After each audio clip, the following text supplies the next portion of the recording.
अभी आप लोग पेपर में पढ़ रहे होंगे, प्रशासन में सुधार को ध्यान में रखते हुए लेटरल एंट्री के तहत जो है सरकार जो है संयुक्त सचिव, सचिव, डायरेक्टर जैसे पदों को जो है भरना चाहती है।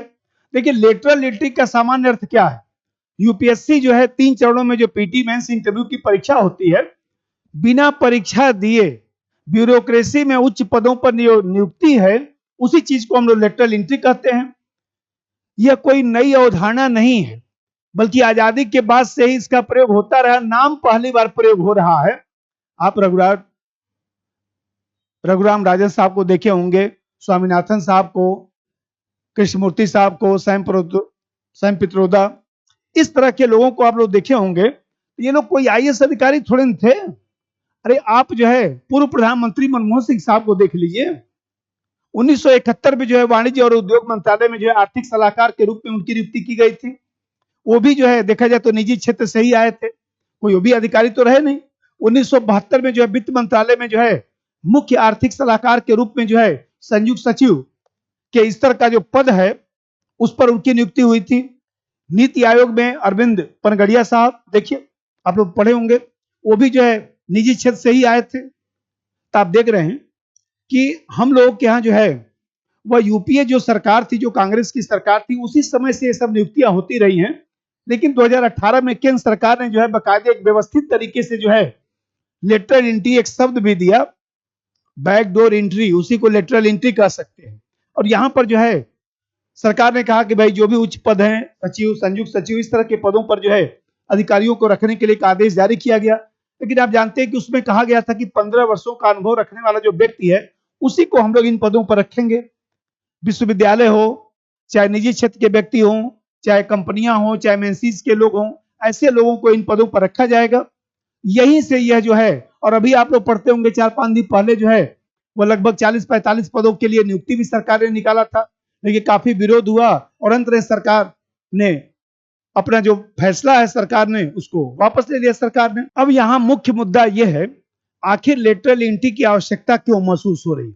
आप देख रहे हैं कि सार्वजनिक नीति निर्माण की जो प्रक्रिया है वो काफी जटिल है। सरकार भी जो है ट्रिपल पी को बढ़ावा दे रही है और निजी क्षेत्र से जो योग्य व्यक्ति हैं उनको लाकर हम लोग प्रशासन की गुणवत्ता भी बढ़ा सकते हैं।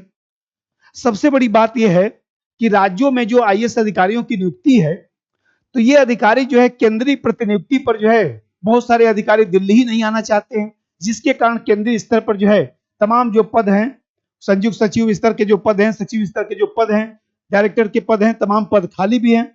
तो ऐसी स्थिति में देखा जाए कि इन पदों पर भरने के लिए लेटरल एंट्री जो है एक तरह से कह सकते हैं कि यह एक प्रक्रिया है। और वर्तमान जो उत्तर आधुनिक समाज चल रहा है उसमें हम लोग जो विकास प्रशासन को बढ़ावा दे रहे हैं, जो परंपरागत प्रशासन चल रहा है, उस प्रशासन का जो स्वरूप है वो काफी बदल गया है। अब जब बदल गया है तो ऐसी दशा में देखा जाए, अब कोरोना के बाद जो वित्तीय स्थिति है वो भी काफी दयनीय है। तो ऐसी स्थिति में सरकार का मानना है कि जब तक हम लोग नया विचार, नया नवाचार नहीं इस क्षेत्र में लाएंगे, ऐसी स्थिति में जो है परंपरागत प्रशासन जो है बहुत ज्यादा विकास को आगे नहीं बढ़ावा दे पाएगा। परंपरागत प्रशासन जो है वो उचित प्रबंधन कर भी नहीं पा रहा है, ऐसा लगता है सरकार को। तो ऐसी स्थिति में जो लेटरल एंट्री है वो हमारे लिए एक विकल्प बन सकता है। और अब सबसे बड़ी बात यह है कि 1990-95 के दौर में जो नियुक्तियां होती थी वो आईएएस अधिकारियों की नियुक्ति काफी कम हुआ। और ऐसी दशा में देखा जाए तो अब जो है सीनियर आईएएस अधिकारी भी कम बचे हुए हैं और तमाम पद जो हैं वो खाली भी पड़े हुए हैं। तो सरकार को लगता है कि लेटरल एंट्री के माध्यम से हम इन पदों को भर सकते हैं। और देखिए ये कोई भारत में नई अवधारणा नहीं है, अमेरिका, ऑस्ट्रेलिया जैसे देशों में भी यह व्यवस्था चल रही है और वहां सुचारू पूर्वक व्यवस्था चल रही है। अरे भाई अपने यहाँ भी बताइए, आरबीआई में जो गवर्नर थे रघुराम राजन साहब, उर्जित पटेल साहब, इतना अच्छा उन लोगों का कार्य रहा है। नीति आयोग में देखिए, अभी अरविंद जी की हम लोग बात कर रहे थे, इतना अच्छा उन्होंने कार्य किया था। तो आप देख रहे हैं। और सबसे बड़ी बात है कि शीघ्रता से भर्ती हो सकता है। यहाँ तो पहले 1 साल परीक्षा होगा या फिर 2 साल ट्रेनिंग होगा, उसके बाद भर्ती होगा और इन लोगों को हम लोग सीधा लाकर जो है भर्ती कर सकते हैं। तो ऐसी स्थिति में लेटरल एंट्री हमारे लिए एक विकल्प। अब इस लेटरल एंट्री में समस्या क्या है?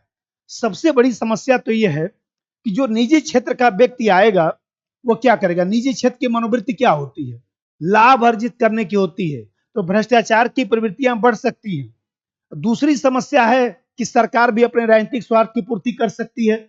और ये बताइए, यूपीएससी पर भी तो प्रश्न चिन्ह लगेगा कि यूपीएससी कैसा परीक्षा ले रहा है कि अच्छे अधिकारी नहीं मिल पा रहे हैं और केवल साक्षात्कार के माध्यम से ऐसे पदों को भरा जाएगा, तो इससे भी परिवारवाद, वंशवाद जैसी प्रवृत्तियों का जो है वो देखा जाए तो खतरा चलता रहेगा कि भाई सरकार के नजर में जो अच्छे होंगे उन्हीं को रख लिया जाएगा। और एक समस्या ये है कि जो पुराने अधिकारी हैं उनमें भी तो हीन भावना आएगी, क्योंकि कहीं ना कहीं उनको लगेगा कि भाई हमको संयुक्त सचिव नहीं बना रहे हैं, सचिव नहीं बना रहे हैं, बाहर से लाकर बना रहे हैं। एक तो उनमें भी हीन भावना आएगी, उनको भी सही प्रेरणा नहीं मिलेगा। और जो हमारे यहाँ सामाजिक न्याय की प्रक्रिया है वह भी तो प्रभावित हो सकता है। आरक्षण की जो व्यवस्था है वो कहाँ ना उसमें लागू हो पाएगा। उसमें तो ऐसा नहीं कि आरक्षण लागू होगा, लिटरल एंट्री में तो आरक्षण की व्यवस्था भी लागू होगा। अब चाहे जितना आरक्षण कर देंगे, लिटरल एंट्री से यदि पदों को भरा जाएगा तो उसमें तो आरक्षण वैसे ही प्रभावित हो गया। और निजी क्षेत्र का जो व्यक्ति है वह जो सरकारी कार्य करने की जो प्रक्रिया है, जो सार्वजनिक स्वार्थ की पूर्ति करता है और निजी क्षेत्र की कंपनियां केवल लाभ पे आधारित होती हैं, तो ऐसी दशा में देखा जाए तो कार्य जो प्रक्रिया है, जो कार्य शैली है, उस कार्य शैली में भी अंतर है। तो ये भी समस्या एक आ सकती है कि कहीं ना कहीं जो है वो देखा जाए तो सरकारी जो कार्य होता है उसका कार्य करने का तरीका ही अलग है। इन सब समस्याओं के कारण जो है लेटरल एंट्री का विरोध किया जा रहा है और लगता है कि सरकार इन्हीं सब विरोध के कारण सरकार ने जो है लेटरल एंट्री का जो वैकेंसी था सरकार ने जो निकाला उसको वापस ले लिया। देखिए क्या होना चाहिए ये बताइए। सबसे पहली चीज है कि लेटरल एंट्री कोई खराब अवधारणा नहीं है। लेटरल एंट्री तर्कसंगत, पहले भी नियुक्ति हुआ, मनमोहन सिंह साहब और तमाम लोग नियुक्ति हुआ, बहुत अच्छा कार्य हुआ। ये बताइए कि लेटरल एंट्री को तर्कसंगत बनाने की आवश्यकता है, मतलब उसमें राजनीतिक हस्तक्षेप नहीं होना चाहिए, निष्पक्ष भर्ती होना चाहिए। जो निजी क्षेत्र के योग्य व्यक्ति हैं उनको अवश्य रखा जाए और साथ ही साथ देखा जाए तो हमारे यहाँ जो है जो आईएएस अधिकारी हैं, जो उच्च स्तर के अधिकारी हैं, उनको निजी क्षेत्र में भी प्रशिक्षण दिया जाए जिससे जो है वह प्रबंधन का गुण सीख सके। जो हम लोग क्या जो ट्रेनिंग दिया जाता है उसकी कार्यशैली में भी बदलाव किया जाए। प्रशिक्षण की जो व्यवस्था है उसको और व्यापक करने की आवश्यकता है। और देखिए सबसे बड़ी बात है कि हम लोग के यहाँ जो है अधिकारियों की मनोवृत्ति में परिवर्तन होना चाहिए, तभी इस तरह की समस्याओं का निदान हो सकता है कि जो बाहर से जो लोग आ रहे हैं उनका सम्मान किया जाए। यदि योग्य व्यक्ति है, कोई आईएएस अधिकारी नहीं है, तो उनको जो है विभाग में सम्मान मिलना चाहिए। और दूसरी तरफ जो है वह हम लोग जो है अपने जो सरकारी अधिकारी हैं उन अधिकारियों को, आईएएस अधिकारियों को इस तरह से प्रशिक्षित करें कि बदलती परिस्थिति में अच्छा से वो कार्य कर सकें। और फिर हम लोग जो है वह नए वीडियो में किसी नए मुद्दे पर चर्चा करेंगे। और आप सभी लोगों का धन्यवाद।